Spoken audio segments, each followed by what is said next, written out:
Good morning guys, tayo magpakain ng kalapate. Siguradong gutom na yung mga yan. Ayan, ilagay ang pagkain, pakiinin ng iba, at tayo bumaba at i-check natin ang panahon. Napakainit at tayo magugas ng kamay. Pagkatapos magugas ng kamay, tara baba tayo, check natin yung aking aso. Ayan po, si Keo. For the first time, nakita nyo siya sa camera. Ayan po. Nag-prepare po ako ng pagkain niya. Ayan. Nice po.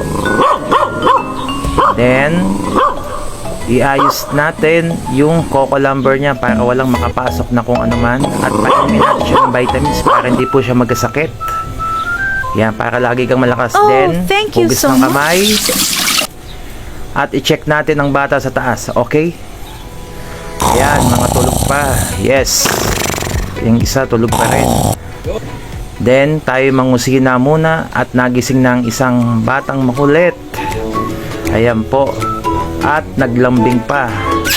Kiss, daddy. Thank you. At uminom tayo para meron tayong liquid sa ating katawan. At iyan, dumating na yung aking inuutusan para sa aming ulam na lulutuin. Ginayat ang kamatis at iyan.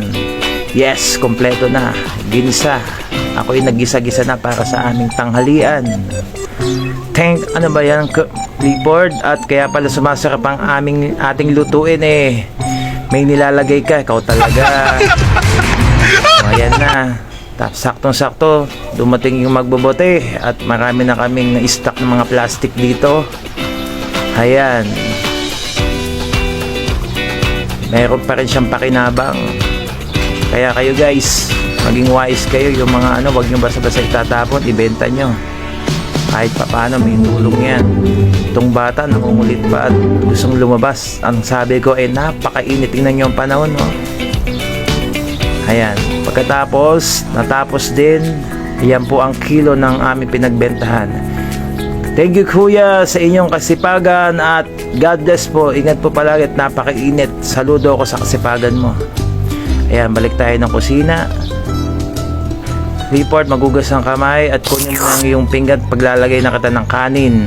Ayan, kumain ka na. Kumaon na ka na. Ikaw Kurt, gusto mo na rin bang kumain? O ayan, konting banding sa mga bata at kinahaponan pala niyan ay tinry kong gawin tong aming printer na kinagat ng daga at susubukan kong gawin. My God. Yan ang i-update ko po sa inyo. Sinusubukan ko din kung kaya kong gawin dahil medyo pagod na ako niyan guys Oh, sa mga wow. gawaing bahay. Yan, tinatry ko at talagang pinag-aaralan ko pa rin kung paano ikabit ito. Ayan. Siguro guys, baka hanggang dito na lang at talaga medyo haggard na, hindi ko na kaya. So susunod na vlog na lang guys. Maraming salamat po and be safe.